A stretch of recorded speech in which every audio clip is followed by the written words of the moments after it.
Pois bem, conforme vocês viram, intitulamos a palestra A Tempestade Acalmada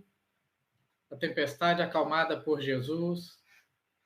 É uma passagem que vamos encontrar em dois evangelistas, Marcos e Mateus, mas nós optamos que para a conversa da noite de hoje, nós vamos trabalhar o Evangelho de Mateus, conforme a gente já disse. Ele está na descrição do vídeo aí embaixo. Vamos utilizar aqui a tradução. Essa Bíblia é uma Bíblia ecumênica, né? Chama TEB, Tradução Ecumênica da Bíblia.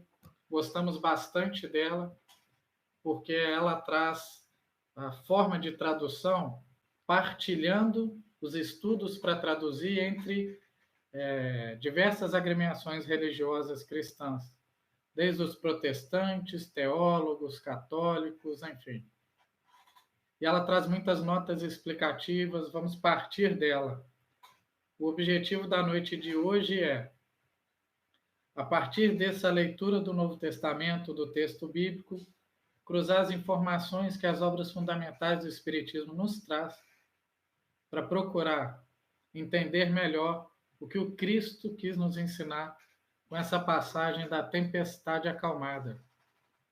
O momento que vivemos é um momento delicado, todos nós sabemos que há uma proposta reflexiva ao estarmos recolhidos, cada um em seu lar, em sua casa, mesmo aqueles que se encontram sozinhos, o lar, a família, isso tudo faz parte desse processo que o momento nos pede.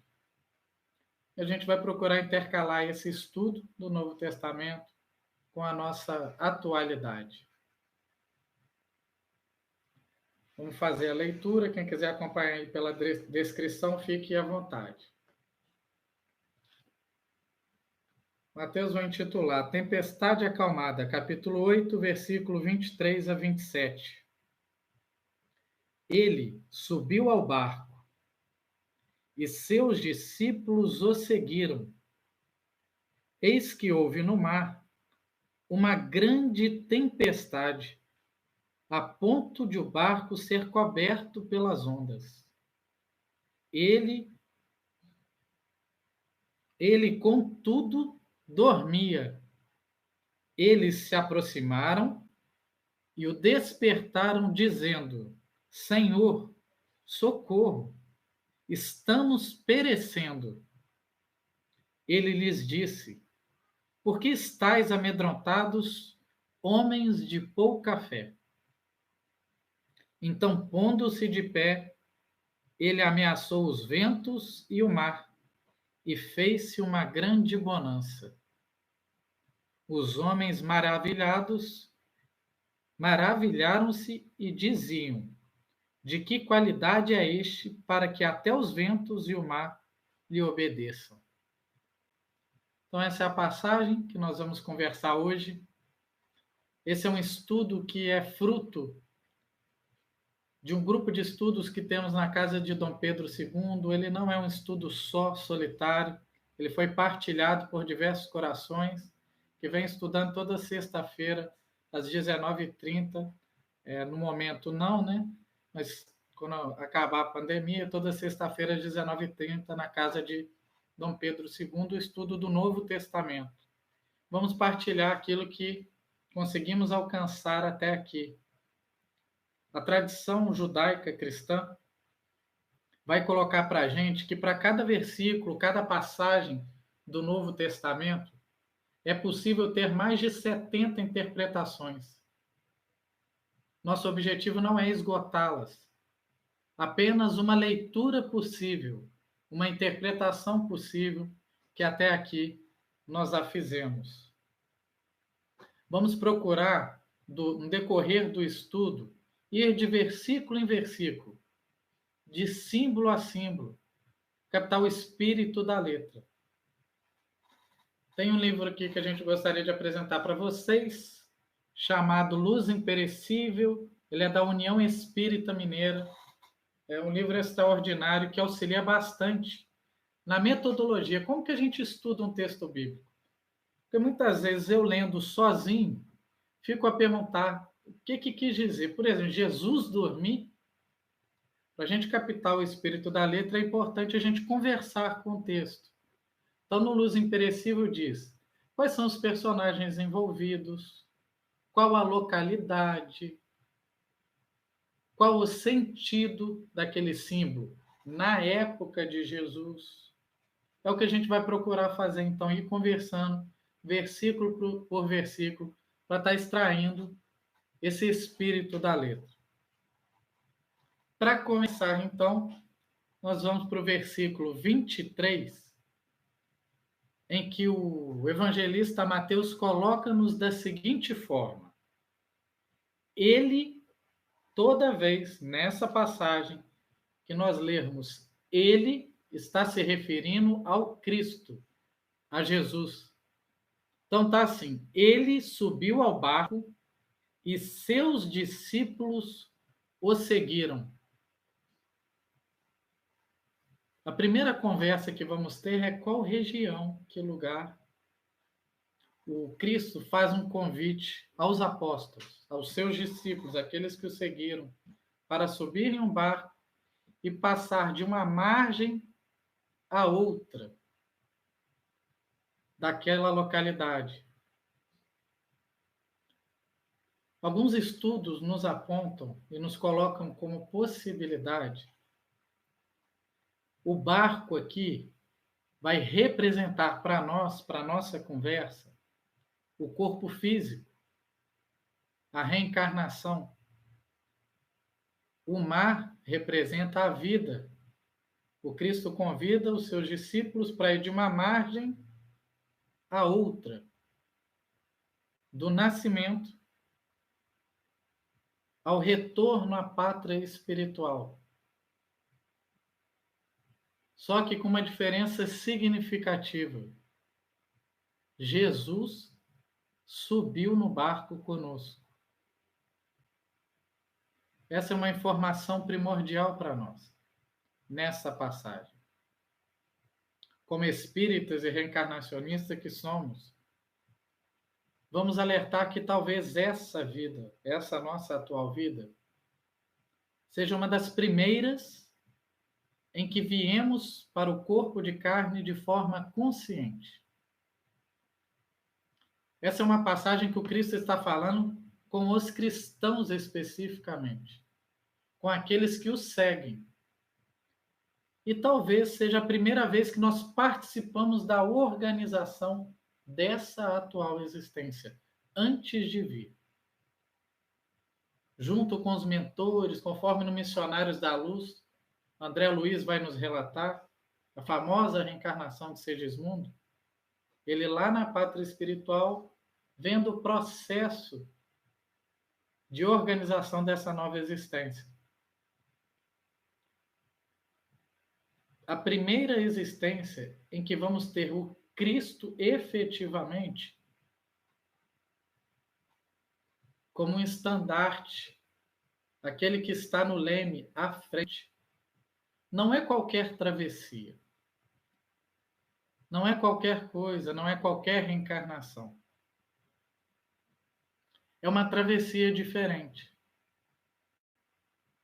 O Cristo nos disse, né? Conhecereis a verdade e a verdade vos libertará.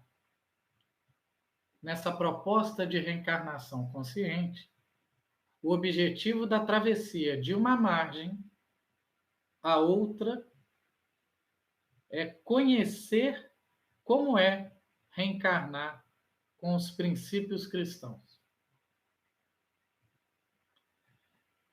E o termo que é utilizado aqui nessa tradução da Bíblia é Jesus subiu.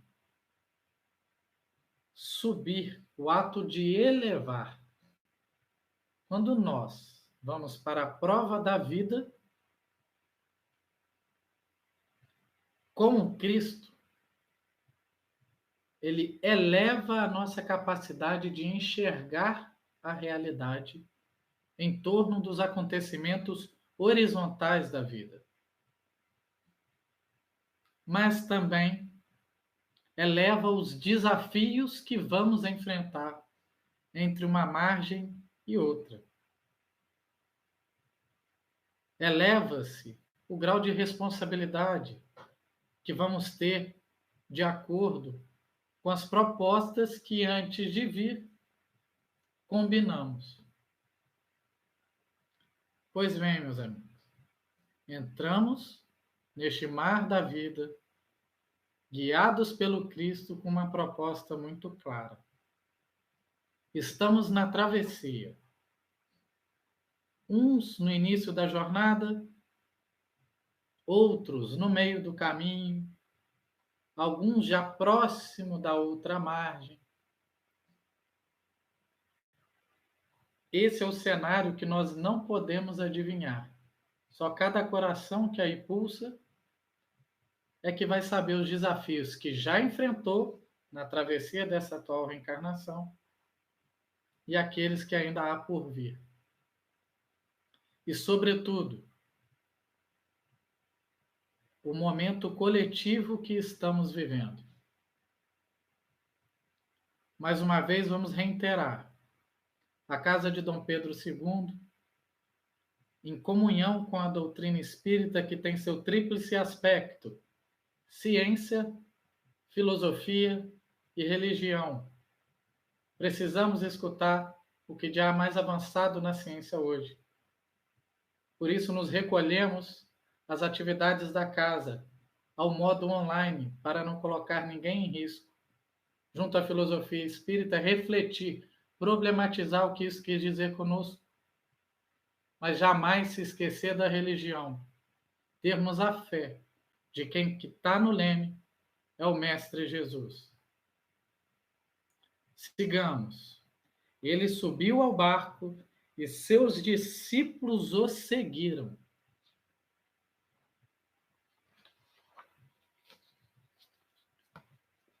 Eis que houve no mar uma grande tempestade, a ponto de o barco ser coberto pelas ondas. Esse trecho da passagem narrada por Mateus é extremamente rico, fundamental. Talvez seja o coração da passagem. Estamos em meio à travessia e eis que surge uma grande tempestade. É muito provável que os personagens do texto estavam sendo guiados por pescadores. E pescador conhece mar, não é mesmo? Conhece essa travessia, já fez várias vezes. No texto, a travessia já foi realizada por esses personagens diversas vezes. Assim como nós já reencarnamos diversas vezes, não é a primeira vez. Era muito comum neste mar ter tempestades. Inclusive, o bom pescador sabia reconhecer se estava vindo ou não uma tempestade, como lidar com ela, como aprumar o barco para correr menos riscos. É hora de voltar para a margem anterior, é hora de esperar a tempestade passar, enfim. Os pescadores conheciam aquilo. No entanto, o texto vai dizer que não é uma tempestade, é uma grande tempestade. E há uma diferença também, porque apesar de fazermos várias vezes, viemos para o corpo de carne, fazemos a travessia da vida, aqui também os pescadores fizeram travessia várias vezes. Dessa vez, quem entrou na frente e chamou para a travessia foi Jesus.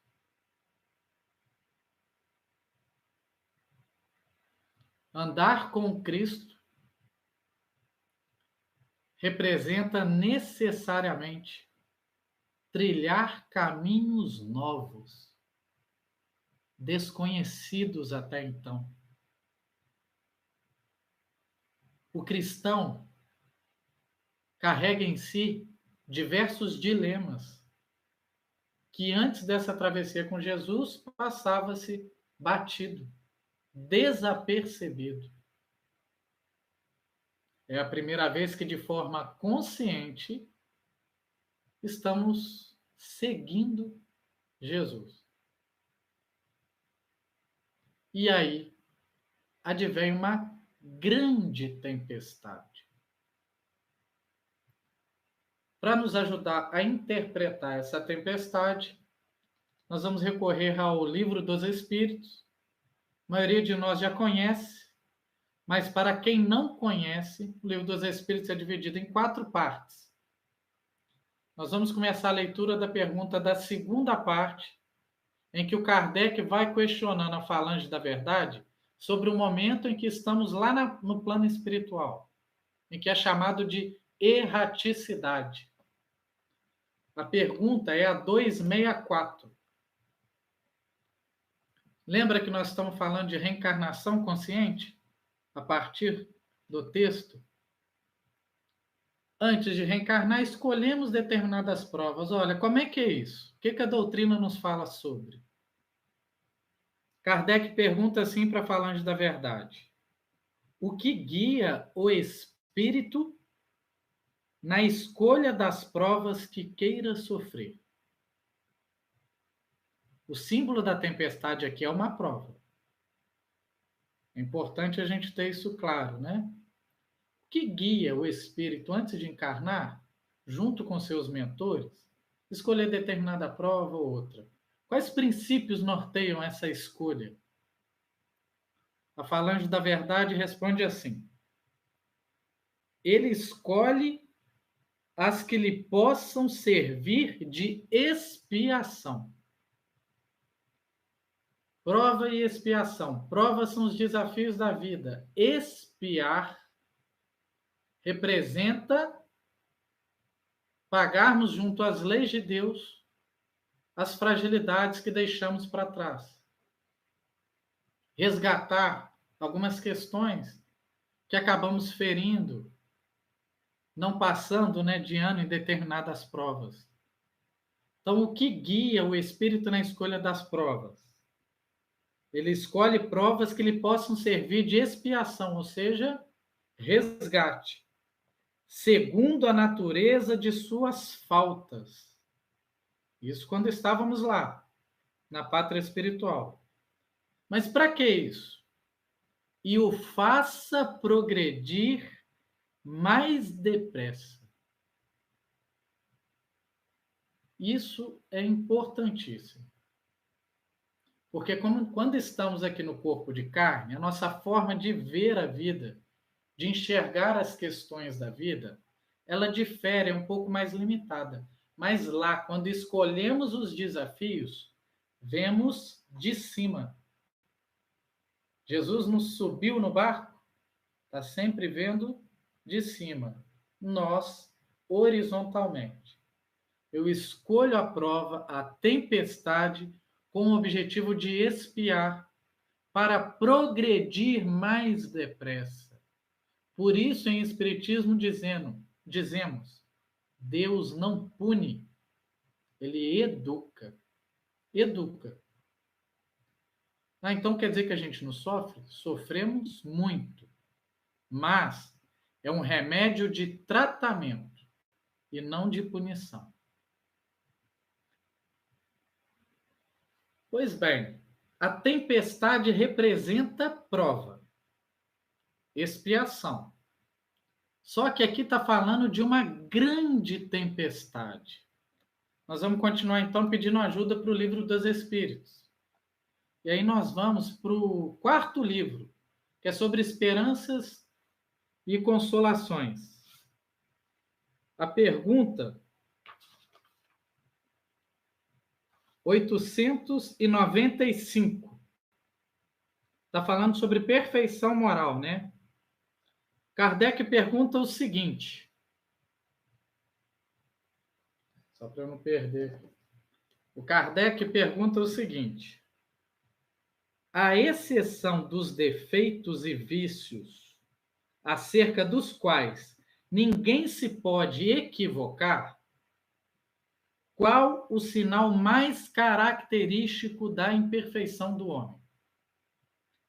Kardec está perguntando o seguinte para falar da verdade. Olha, além dos defeitos e vícios que todos nós sabemos que existem, qual o sinal mais característico da imperfeição da humanidade? Falando da verdade, vai responder assim: o interesse pessoal. O interesse pessoal. Muitas vezes as qualidades morais se assemelham como um objeto de cobre. Adoração que não resiste à pedra de toque. Um homem pode possuir qualidades reais que levem o mundo a considerá-lo um homem de bem. Mas essas qualidades, embora assinalem um progresso, nem sempre suportam certas provas, bastando algumas vezes que se fira a corda do interesse pessoal para que o fundo venha a descoberto. O verdadeiro desinteresse é coisa tão rara na Terra que é admirado como fenômeno quando se manifesta. Pois bem, meus irmãos, a passagem aqui em que o Cristo está conosco está falando sobre uma grande prova que vai tocar a nossa pedra de toque. Não é qualquer fragilidade, qualquer limitação. O que esses discípulos estão vivendo na travessia entre uma margem, início da vida, e a chegada, não é qualquer prova.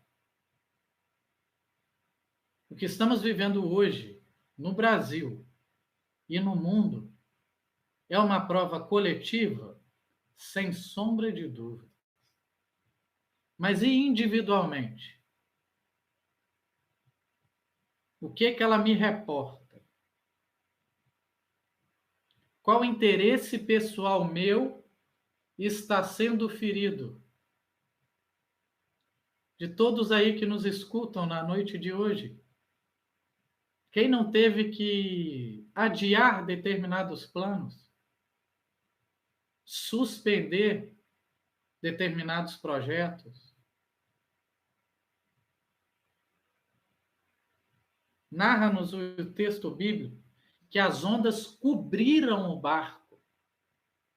Ou seja, para onde olhavam era um caos. Não conseguiam enxergar além. A doutrina espírita é dialética sempre. Lei de sociedade, coletivamente. Lei de progresso, individualmente. Estamos aí em meio à tempestade. A coletiva nós sabemos qual é. Mas e essa individual? Que muitas vezes está só entre você e o seu travesseiro.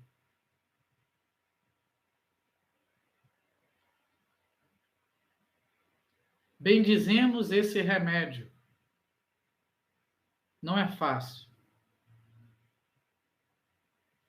Mas temos certeza que por algum motivo é necessário. O defeito mais característico, a nossa pedra de toque, é a que fere o interesse pessoal. E vamos reportar momentos da nossa vida em que isso aconteceu. Em geral, agimos impulsivamente. Reagimos, não agimos, né? Reagimos. Muitas vezes estamos com os olhos atormentados, tapados.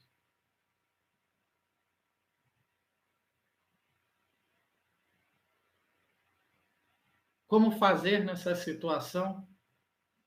Opa, é preciso lembrar quem que está lá no leme, quem que subiu no barco conosco, quem que nos propôs essa travessia de uma margem a outra. Voltamos a perguntar aqui ao apoio do Livro dos Espíritos.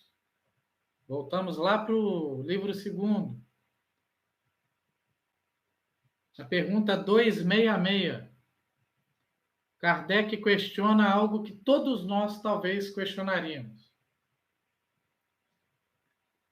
Não parece natural que se escolham as provas menos dolorosas? Ora, com o olhar de hoje, não é natural na hora de escolher provas? Poxa, eu vou passar por um desafio muito grande. Eu posso passar por 3 desafios aqui menores. Não é natural que a gente escolha esses desafios menores? Kardec pergunta para a falange da verdade. Aí a falange da verdade vai responder o seguinte: para vós, sim.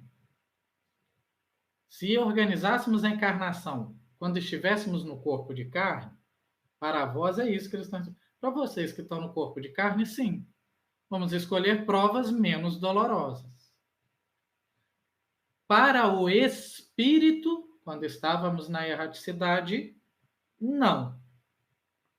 Quando este desprende da matéria, a ilusão acaba, e outra é a sua maneira de pensar. Aí vem a nota do Kardec. A resposta acima foi essa. Aí vem a nota esplendorosa de Kardec. Sob a influência das ideias carnais, o homem na Terra só vê nas provas o lado penoso. É por isso que lhe parece natural escolher as que, do seu ponto de vista, podem coexistir com os prazeres materiais. Na vida espiritual, porém, ele compara esses gozos fugazes e grosseiros com a inalterável felicidade que entrevê. E desde então, que lhe importam alguns sofrimentos passageiros, é assim que o espírito pode escolher a mais rude prova e, consequentemente, a mais penosa existência, na expectativa de alcançar mais depressa um estado melhor, como o doente que muitas vezes escolhe o remédio mais desagradável para mais rapidamente se curar. Aquele que deseja ligar seu nome à descoberta de um país desconhecido não escolhe uma estrada florida. Sabe os perigos que corre, mas também sabe da glória que o espera se triunfar. Estamos em meio a essa grande tempestade, mergulhados em reflexões profundas, importantes. Enfim, retornamos para a intimidade dos nossos lares. Estamos convivendo, aparando arestas, um pouco atordoados, amedrontados, ante uma grande prova. Mas é preciso ter fé. É preciso ter coragem e prudência. Porque em meio à tempestade cobrindo o barco, ficamos atordoados. É difícil ver, enxergar. É o que o Cristo narra. Eis que houve no mar uma grande tempestade, a ponto de o barco ser coberto pelas ondas. O que nos fez escolher esse momento é a ideia de repararmos, de espiar. Vislumbramos uma possibilidade de triunfar. Mas o que vai diferenciar nessa travessia? Será que todos que fazem a travessia e sofrem triunfarão?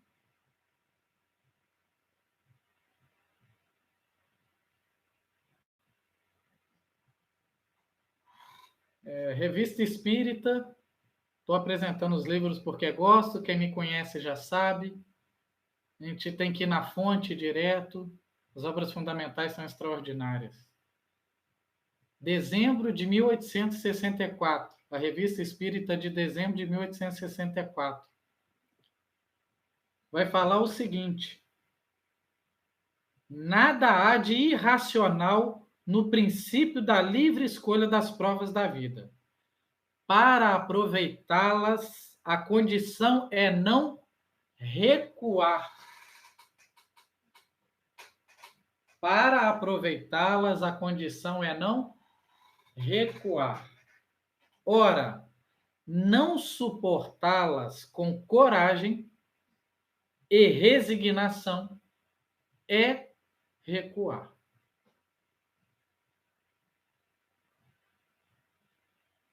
Olha que oportunidade extraordinária que estamos tendo ante ao Novo Testamento e essa doutrina consoladora que esclarece para confortar, esclarece para consolar.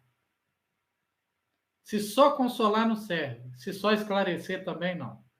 Também uma dialética. Em meio à tempestade, ler Kardec, essa falange da verdade, é algo que arrefece nossos corações. Clareia um pouco esse horizonte obscuro que de todos os lados inundam o nosso barco. Nem todos que fazem a travessia e choram, nem todos que fazem a travessia e sofrem triunfarão. Todos têm a possibilidade de triunfar, encarando qualquer prova e expiação que a vida nos propõe, com coragem.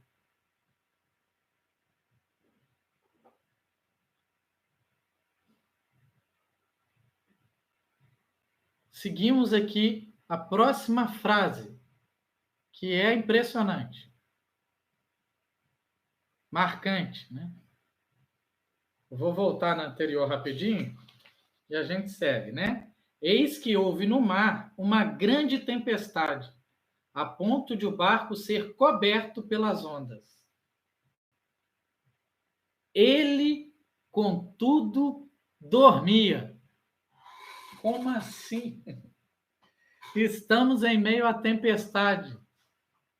Resolvemos procurar Jesus. Jesus dormia. Pois bem, assim, eu estou sorrindo aqui. Claro que em meio à tempestade, muitas vezes vamos procurar Deus, Pai, e Cristo, governador da terra, e vamos ter a impressão de que ele dorme. Não é possível que isso esteja acontecendo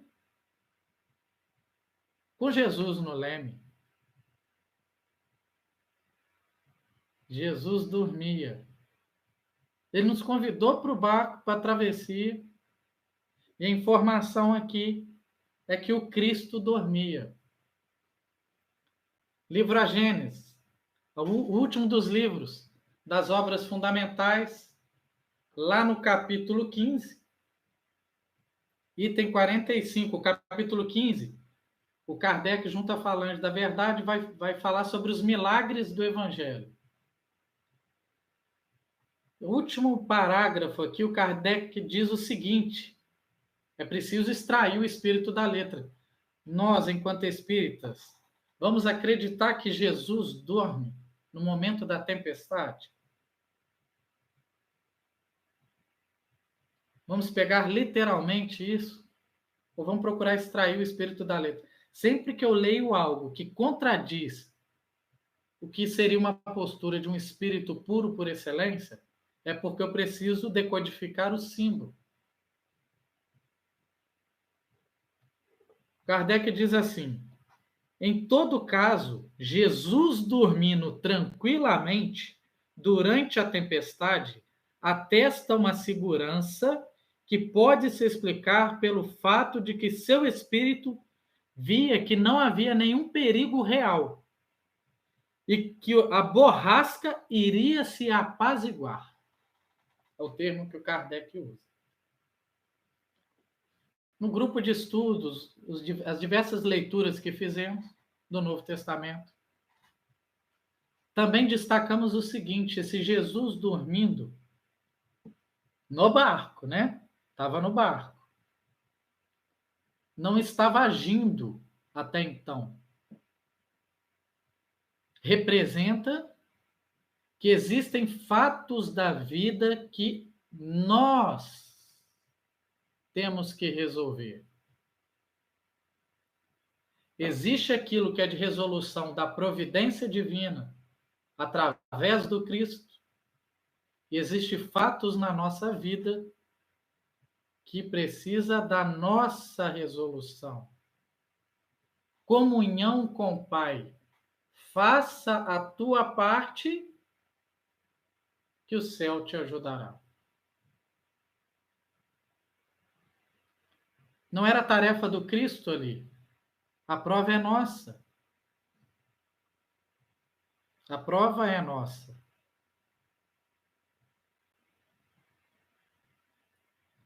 Então, essa informação aqui contida na narração de Mateus, nessa passagem dramática da tempestade, em que olhamos para o Cristo e não enxergamos, estamos escutando da vida que os recursos para enfrentar essa grande tempestade está dentro de ti. Ponha as virtudes a prumo. Ponha as suas virtudes a prumo. Meus irmãos espíritas de fé, temos defeitos e limitações, mas também temos muitas conquistas.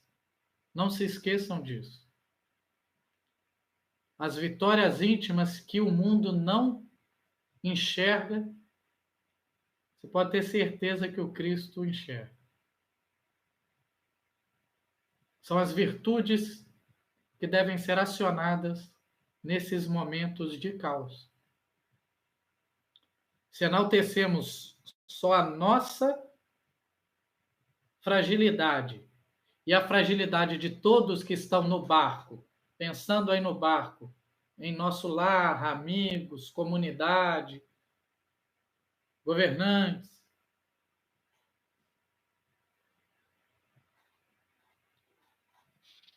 vamos seguir, que o tempo urge.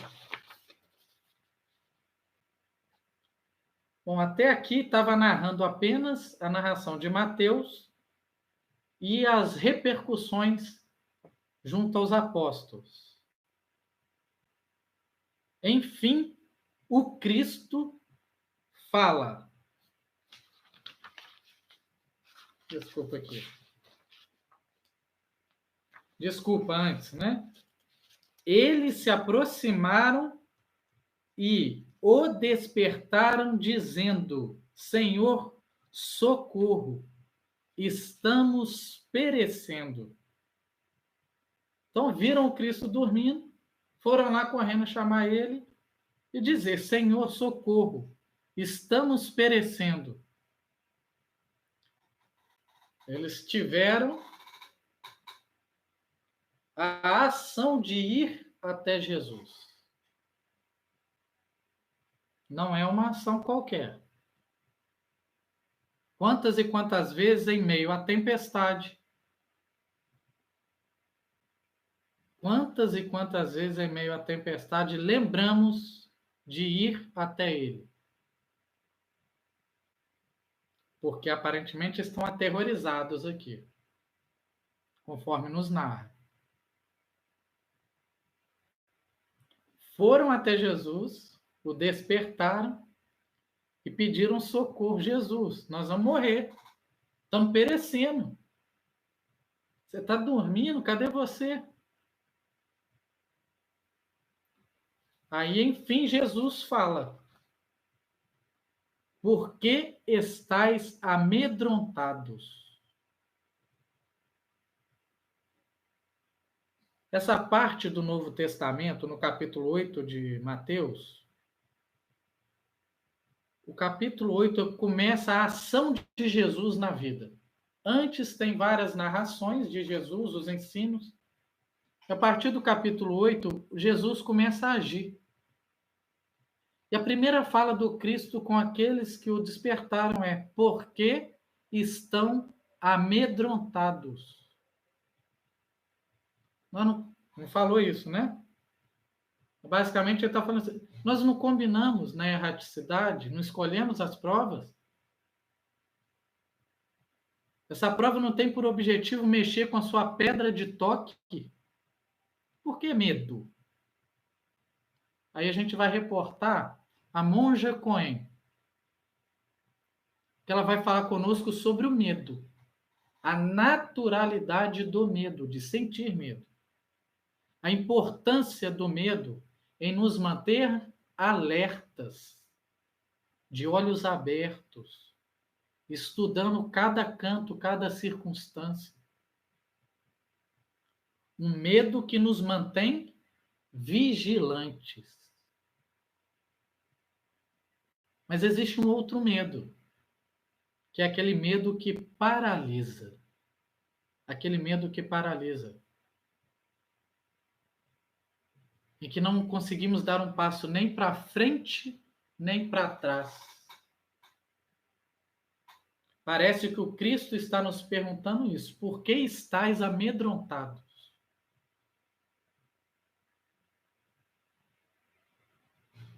A expiação só fará sentido se, com coragem, mesmo com aquele medo de alerta, mas com coragem, encararmos essa prova. No entanto, o medo que paralisa nos faz recuar ante os desafios da vida. E aí a Monja Coen, ela vai além. Ela conta uma história de Buda, uma história que Buda contava. Um homem que no final do dia, na hora de ir dormir, já noite, deita na cama, e quando ele olha para o lado, com a sombra que a luz da lua faz, ele vê uma sombra que ele imagina ser uma cobra. E então, naquela região que existiam muitas cobras venenosas, o homem passa a noite inteira acordado, sem mexer, com medo daquela cobra o picar. Ao passar da noite, porque depois da noite vem o dia, nos primeiros raiares do sol, com a primeira luz, o homem que estava atemorizado se dá conta de que aquela sombra não era uma cobra, mas a sombra de um galho. Esse medo das provas que nos assaltam não pode nos paralisar a ponto de não vermos com clareza o que a vida nos convida, nos convoca. Essa é a história que a Monja Coen conta, ela traz uma história de Buda, é interessantíssimo, ilustra bem essa passagem do texto bíblico, amedrontados. Foi a luz quem fez ele ver que era a sombra de um galho. Mas o Buda vai além. E se fosse uma cobra peçonhenta? E se fosse uma cobra peçonhenta? E se a prova que nós estamos diante dela é algo que pode ser fatal? Buda vai dizer que não devemos dormir ao lado de uma cobra peçonhenta.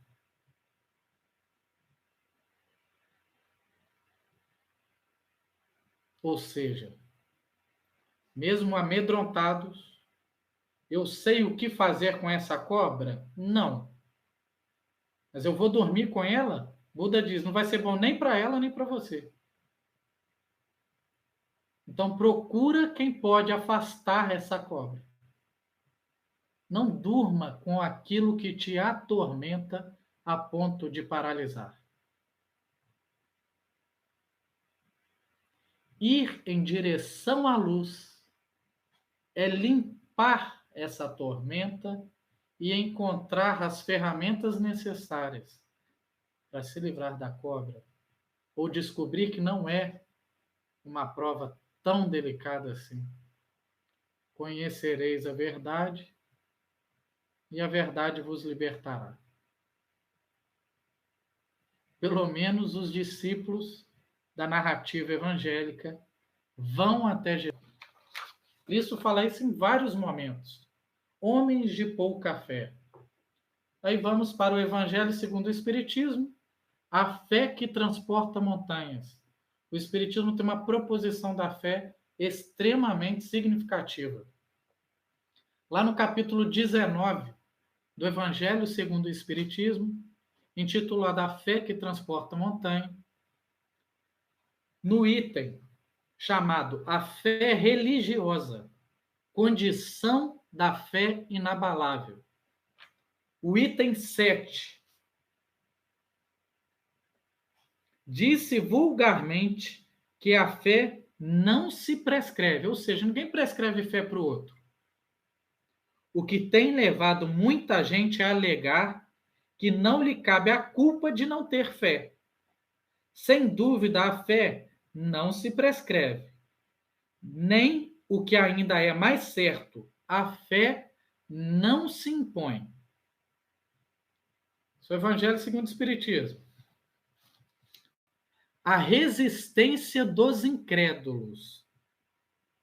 A resistência do incrédulo, devemos convir, muitas vezes provém menos dele do que da maneira pela qual lhe apresentaram as coisas.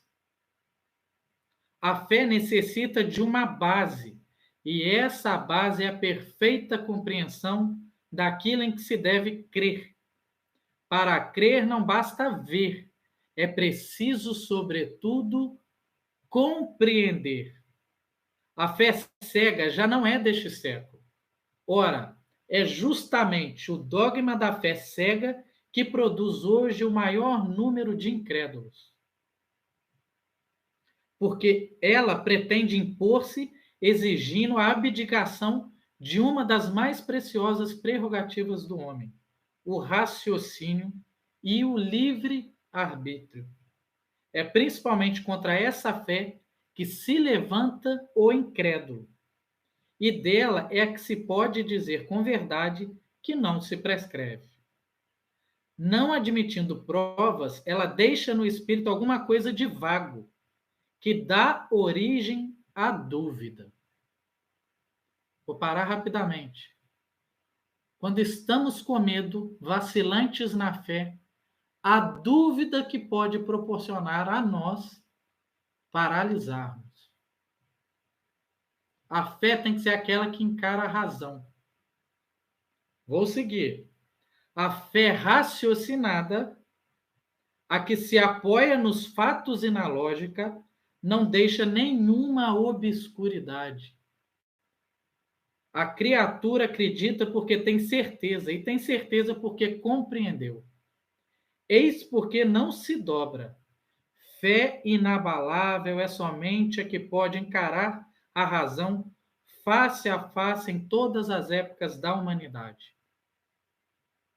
O Evangelho segundo o Espiritismo, a proposta de fé que o Espiritismo nos diz, nos convida. Fé raciocinada, fé inabalável é aquela que pode encarar a razão em qualquer época. É aquela que tem que buscar o conhecimento, a compreensão das provas da vida. Não pode ser mais fé cega. Quão desastrosas foram as ações daqueles que tiveram fé cega e seguiram comumente numa vida habitual no momento de hoje.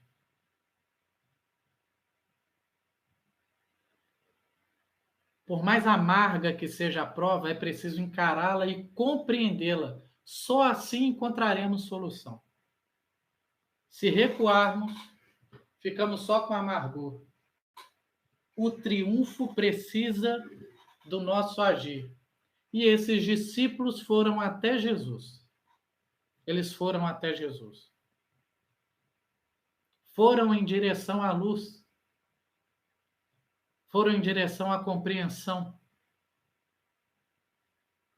Sabiam que ele era o modelo e guia, único e infalível, meus irmãos. Único e infalível.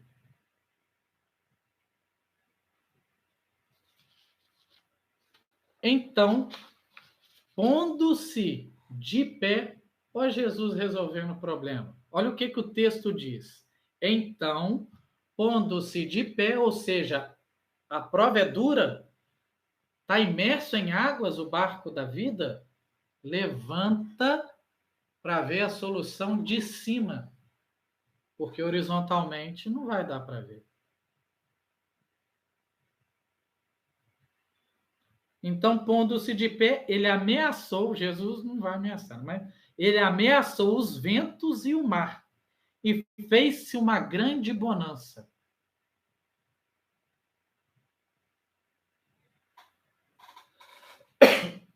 Desculpa. Então, pondo-se de pé, ele ameaçou os ventos e o mar, e fez-se uma grande bonança. Olha como é que vamos chegando no final do texto.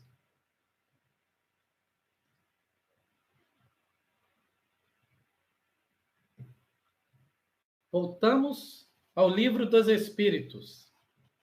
Livro 3º. O capítulo em que vai falar da ação dos espíritos na natureza. Pergunta número 538. Olha que interessante, porque Jesus ameaçou os ventos e o mar e houve a bonança. O Espiritismo não acredita em milagre, não compreende o milagre, não da forma como até aqui vimos, né? Os espíritos que presidem os fenômenos da natureza formam categoria à parte no mundo espiritual? Serão seres especiais ou espíritos que foram encarnados como vós? Ou serão encarnados ou já foram. Então, os espíritos que presidem os fenômenos da natureza. Nós estamos falando sobre tempestade e sobre provas, sobre expiação. 538A. Esses espíritos pertencem a ordens superiores ou inferiores da hierarquia espiritual? Depende do papel que executam.